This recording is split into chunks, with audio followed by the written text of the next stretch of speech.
started this cycle of inquiry really trying to better my definition of what successful productive struggle looked like for my students who were naturally engaging in that process already. Because if I could name that and define it, I might be able to leverage it for students who did not naturally engage in successful productive struggle. So I blindly go to my classroom and put up these little reflections at the edge of each desk and say, at the end of every day, you're going to answer these 2 questions after you've tried to complete an independent coding project, which undoubtedly would have some moment of struggle for you, because we're not born knowing how to code. This is something we learn over time, just like you've learned a language. You're gonna maybe find it difficult and you'll have to struggle through that. Maybe you find it so easy it's boring and you still have to get through that, right? So you need to tell me exactly what this would look like. And there were 2 things that kind of fell out of this that I was really surprised by. One, my students aren't the greatest self-reporters in terms of these metacognitive abilities. So that was kind of like useless in terms of like direction. And the other was students who were really focused on this idea of how much product meant to me as their teacher. And that idea of having a product due and having it be good was a point of anxiety for a lot of my students. And that, for example, one of the reflections that came out of this little self-report, What Happened Today, survey was that it's hard to want to spend time doing anything, like struggling, because it's due on Friday. You don't look at anything I do, necessarily, in between point A and point B. And I just need to turn something in because that's what my grade is, right? And so I was struck by this idea because I had no idea my students felt that way. So I decided to interview one of my students to really flesh that out, and he confirmed that idea. He confirmed, incorrectly, that I, as his teacher, cared more about product over process.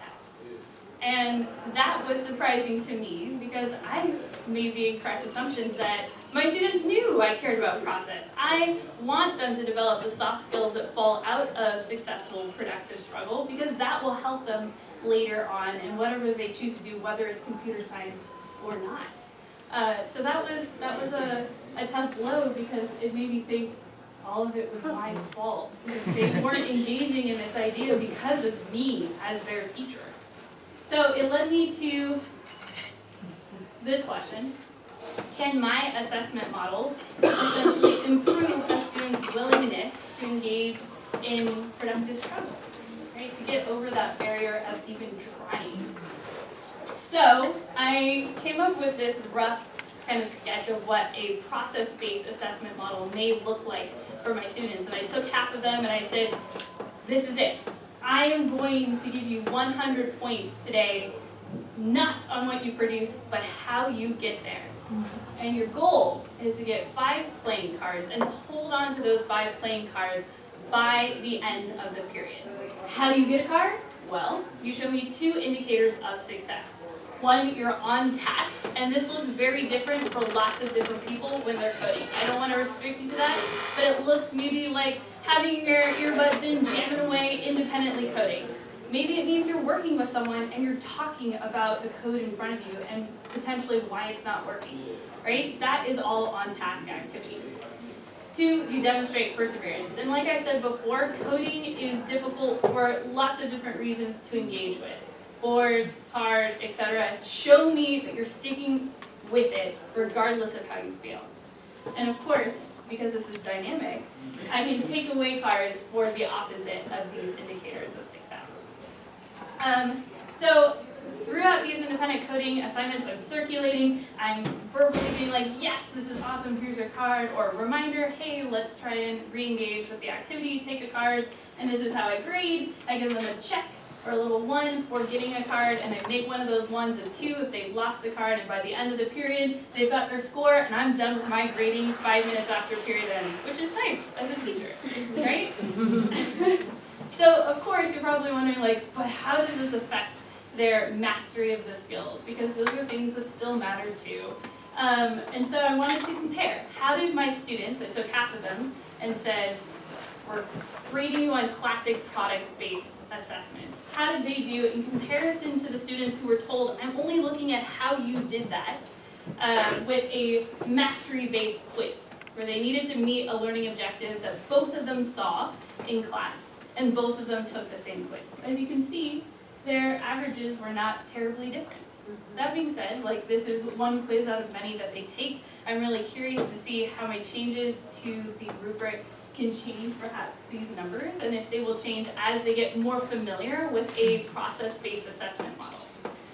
More importantly, though, is the fact that a majority of my students seemed really happy with this model, and that they found it beneficial in some way. So we had students who identified this process-based assessment as a way to improve their own work ethic. They also identified it as a way to acknowledge the importance of improving, right? That was really important to them.